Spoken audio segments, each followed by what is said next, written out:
Okay, welcome to a lesson on Book 9 of Plato's Republic.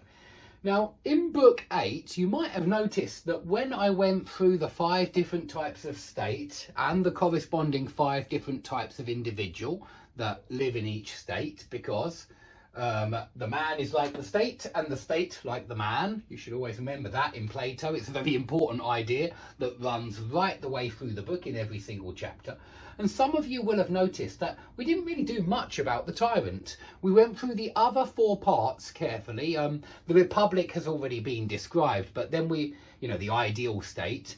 But then we went into timocracy, then oligarchy, then democracy, and we saw that the Timocrat was motivated by glory and honour, the oligarch by money, the Democrat by freedom and equality, this drive towards freedom.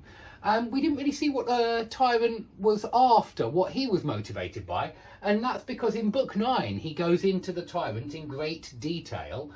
And of course, he doesn't just go through the move from democracy, the state, to tyranny, the state, but also from the tyrant, from the Democrat, the individual, to the tyrant, the individual.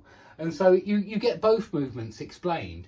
And the individual is usually described in terms of a story involving a father, who is a Democrat in this story, and a son who becomes a tyrant.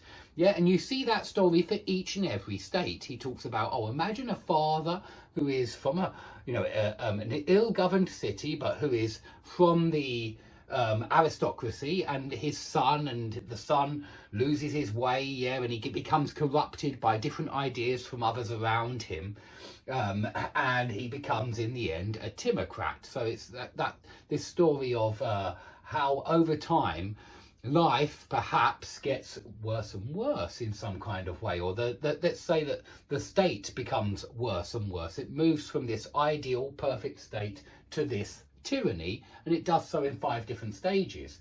And so we get the tyrant described in detail, and certainly the move from the Democrat to the tyrant, which is a microcosm of the move from democracy to tyranny. And you should always see it that way, because Plato makes it very clear, or his narrator Socrates makes it very clear, that that's how he wants you to understand it. And one of the interlocutors asks about the nature and number of the appetites. And this is really what we're dealing with when we deal with the tyrant, because the tyrant, I think I can safely sum up as, it's a person. You remember there's 3 parts to the soul, There's reason at the top, which is like the guardians in the state, passion in the middle, which are like the soldiers in the city state, and then appetite at the bottom, which are like the ordinary people, the commoners in the city state. And you should remember that the appetites are many, whereas reason is unified in some kind of way. And I say that just because the tyrant is characterized by these unlimited desires, which means many desires which can't be restrained, and that these desires are insatiable. No matter how much you feed them, the tyrant always wants more and more and more. And when he's describing these appetites, he asks us to think about those which are awake when reasoning ruling power is asleep. In other words, he wants you to think about your dreams. And he talks about how in dreams we do the most awful things that we would never even think about doing in reality. And he talks about parricide, that's murdering your father. Incest, that's sleeping with close relatives. And he explains that these are the kind of things that happen when we're asleep.